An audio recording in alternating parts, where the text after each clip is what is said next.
एकनाथ शिंदे अस्पताल में भर्ती हुए हैं। एकनाथ शिंदे को जुपिटर अस्पताल में भर्ती कराया गया है। फिलहाल वो ठाणे में थे और तबीयत उनकी खराब पिछले कई दिनों से है, ये जानकारी सामने आ रही थी। घर पर वो आराम कर रहे थे, ये भी शिवसेना के नेताओं की तरफ से, कार्यकर्ताओं की तरफ से बताया गया था। और अब जानकारी मिल रही है कि ठाणे के जुपिटर अस्पताल में एकनाथ शिंदे को भर्ती कराया गया है। ये इस वक्त की ताज़ा अपडेट मिल रही है।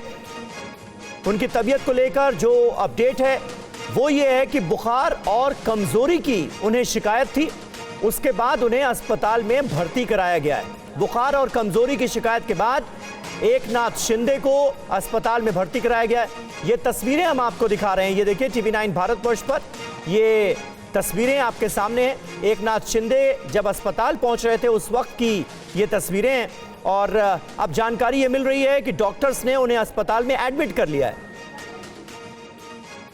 राजीव सिंह हमारे संवाददाता इस वक्त हमारे साथ जुड़ चुके हैं। राजीव, जानकारी मिल रही है कि एडमिट कर लिया गया है एकनाथ शिंदे को, डॉक्टर्स ने एडमिट कर लिया हॉस्पिटल में, तस्वीरें भी हम दिखा रहे हैं। क्या और अपडेट है इसे लेकर, उनकी हेल्थ को लेकर? देखिए, सुबह ही डॉक्टरों की एक टीम ने उनका चेकअप किया था, उनका डेंगू और मलेरिया चेक किया गया, जिसमें उनकी रिपोर्ट जो है वो निगेटिव आई है। लेकिन लगातार जिस तरह से पिछले 4 से 5 दिनों से मुख्यमंत्री एकनाथ शिंदे को बुखार की समस्या थी, गले में संक्रमण की समस्या थी, उसको लेकर बहुत ज्यादा स्वास्थ्य की वजहों से परेशान थे और इसी वजह से जुपिटर हॉस्पिटल के जो डॉक्टर्स की टीम थी उन्होंने उनको सलाह दी थी कि आराम करने की। लेकिन आज सुबह जब चेकअप किया गया और रिपोर्ट सामने आई, उसके बाद में डॉक्टर्स ने उन्हें एडमिट होने के बारे में कहा है। इस तरह की जानकारी सामने आ रही है। फिलहाल थाने के जुपिटर हॉस्पिटल पहुंचे हैं जो केयरटेकर सीएम एकनाथ शिंदे हैं और वहां पर अभी देखना यह है कि क्या किसी तरह का कोई टेस्ट होता है, कोई रिपोर्ट निकाली जाएगी और वहां पर एडमिट होंगे एकनाथ शिंदे, या फिर चेकअप के बाद में उन्हें वापस उनके घर जाने के लिए कहा जाएगा डॉक्टर्स की तरफ से। लेकिन जिस तरह से उनके स्वास्थ्य को लेकर अब तरह तरह की बातें कही जा रही थी, तो अब कहीं ना कहीं ये बात साफ हो गई है कि उनका स्वास्थ्य सचमुच खराब था। और कल जिस तरह से गिरीश महाजन भी, जो कि बीजेपी के बड़े नेता हैं, मिलने पहुंचे थे, उन्होंने भी निकलकर जानकारी दी कि गले में संक्रमण और बुखार से पीड़ित है एकनाथ शिंदे। फिलहाल एकनाथ शिंदे के स्वास्थ्य को लेकर सभी लोग चिंतित हैं, क्योंकि लगातार जो एकनाथ शिंदे ग्रुप के विधायक हैं वो भी सुबह से एक के बाद एक आधा दर्जन विधायक। नक्कीच, पण आता शपथविधी जो आहे तो 5 तारखेला होणार आहे आणि त्यामध्ये मग मुख्यमंत्री दिसणार की नाही हा सुद्धा महत्त्वाचा प्रश्न आहे। आता 5 तारखेला दिसतील की नाही हे डॉक्टरच ठरवू शकतात। डॉक्टर्स त्यांना सांगतील की काय ना तुम्ही जायच्या मनस्थितीत आहात का नाही आहात। परंतु आमची सर्वांची त्यांना शुभेच्छा असणार की ते लवकर बरे व्हावेत। शक्यतो आता आम्ही सर्व आमदार एकत्रितपणे थोड्या वेळाने आम्ही बसू आणि याबाबत निर्णय सुद्धा घेऊ। नक्कीच, एक जी चर्चा गेल्या अनेक दिवसांपासून होती आणि त्याला जोडून मुख्यमंत्री एकनाथ शिंदे, काळजीवाहू मुख्यमंत्री एकनाथ शिंदे यांचा आजारपण देखील जोडलं जात होतं की गृह मंत्रालयासाठी ते अडून बसलेले आहेत आणि त्यामुळेच कुठेतरी ते आजारी आहेत का, अशी चर्चा सुद्धा होते। विरोधक पण वारंवार त्या पद्धतीनं बोलतायत। विरोधकाला बोलायचं सोडून द्यावं, तुम्ही आता वस्तुस्थिती पाहतायत, तुमचे कॅमेरे दाखवतायत। एखाद्या आजारी माणसाबद्दलचं असे वक्तव्य करणं चुकीचं आहे आणि शिंदे साहेब ते सत्तेसाठी लाचार नाही आहेत, सत्ता त्यांना महत्त्वाची नाही आहे आणि म्हणून सत्तेसाठी काहीतरी सोंगढोंग करणे हे इतरांच्या स्वभावात असेल, शिंदे साहेबांचे नाही आहे। आणि अशा वेळेला तरी असे मूर्खासारखे वक्तव्य कोणी करू नये। त्यांना शुभेच्छा देता येत नसेल तर त्यांच्या विरोधात सुद्धा बोलू नये। नक्की, जुपिटर हॉस्पिटलमध्ये आपण पाहतोय आता काळजीवाहू मुख्यमंत्री पोहोचलेत आणि त्या ठिकाणी बरेचसे कार्यकर्ते, पदाधिकारी, नेते पण आहेत। मुख्यमंत्र्यांची एकीकडे काळजी आहे, दुसरीकडे हा सगळा मंत्रिमंडळ विस्ताराचा देखील प्रश्न आहे। अतिशय जटिल अशी ही सगळी परिस्थिती निश्चित जटिल आहे, कारण की आमच्या पक्षाचा सर्व निर्णय हे एकनाथ शिंदे साहेब घेतात।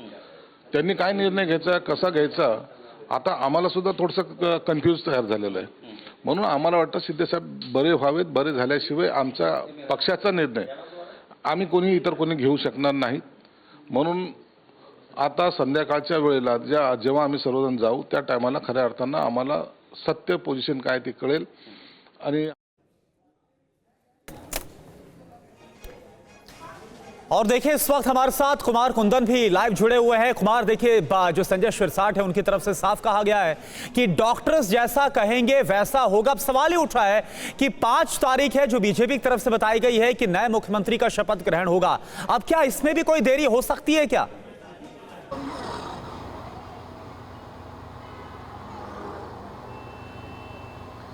देखिए करुणा, बहुत ही दिलचस्प बात है। आपको याद होगा कि दिल्ली से जब वो निकले थे तो बिल्कुल ठीक ठाक थे। रात को मुझे लगता है 1 या 1:30 बजे उन्होंने बाकायदा मीडिया से बात भी की थी, और आने के दूसरे दिन ही वो सतारा चले जाते हैं, वहाँ 2 दिन रहते हैं। पहले खबर आती है कि नाराज़ है, बाद में खबर आती है कि वो तंदुरुस्ती के लिए गए हैं। लेकिन सतारा से यहाँ अब तक आते आते उनकी तबीयत खराब का बताया जाता है कि उनकी तबीयत खराब हो गई है। ठाणे के एक निजी अस्पताल जुपिटर अस्पताल से उनका इलाज शुरू होता है, और अभी थोड़ी देर पहले खबर ये आ रही है कि डॉक्टरों ने उन्हें सलाह दी है कि वो एडमिट हो जाएं, क्योंकि उनकी मलेरिया और डेंगू दोनों की रिपोर्ट जो है वो नेगेटिव आई है। अब सवाल ये उठता है कि आखिरकार उनको क्या बीमारी हुई है, क्यों बार बार फीवर आ रहा है। संजय सिरसाट जिनसे हमारी कल बात हुई थी, उन्होंने कहा था कि 104 डिग्री तक उनको फीवर आ जा रहा है और वो फीवर उतरने का नाम नहीं ले रहा। तो निश्चित रूप से अगर 3 से 4 दिन तक लगातार फीवर आ रहा है तो ये एक अपने आप में थोड़ी डरने की बात ज़रूर है। शायद यही वजह है कि डॉक्टरों की सलाह पे उन्होंने अस्पताल जाने का रुख किया है। लेकिन इन सब के बीच कार्यवाहक मुख्यमंत्री को यह भी तय करना है कि उनके मंत्रिमंडल में कौन कौन से लोग उनकी पार्टी से शामिल होंगे। महायुति की अहम बैठक होने वाली थी आज 3 बजे के बाद। तो तमाम तरह की ऐसी चीज़ें हैं जो स्टैंड स्टिल हो जाएंगी अगर वो अस्पताल में दाखिल हुए और वहाँ उन्हें लंबा रहना पड़ गया तो, क्योंकि 5 तारीख को शपथ ग्रहण भी है। अब इसको दोनों तरीके से देखा जा रहा है। अभी तक भारतीय जनता पार्टी की ओर से कुछ भी स्पष्ट तौर पर नहीं कहा गया है मंत्रिमंडल को लेकर। शायद यही वजह है कि पूरे मामले को लेकर एक कन्फ्यूजन फैला हुआ है। दूसरी तरफ जो हमें जानकारी मिल रही है, शिंदे गुट के लोगों का साफ कहना है कि पहले भारतीय जनता पार्टी अपना मुख्यमंत्री तय करे, उसके बाद उस मुख्यमंत्री के साथ बैठकर आगे की मंत्रिमंडल को लेकर रणनीति तय हो। तो तमाम तरह के दांव पेच हैं। इस सब के बीच यह भी जानकारी है कि अजित पवार दिल्ली में डेरा डाले हुए हैं। तो महाराष्ट्र का पेच अभी तक सुलझा नहीं है, और जब तक शपथ ग्रहण न हो जाए तब तक ऐसा ही लग रहा है कि उलझा ही रहेगा। करुणा।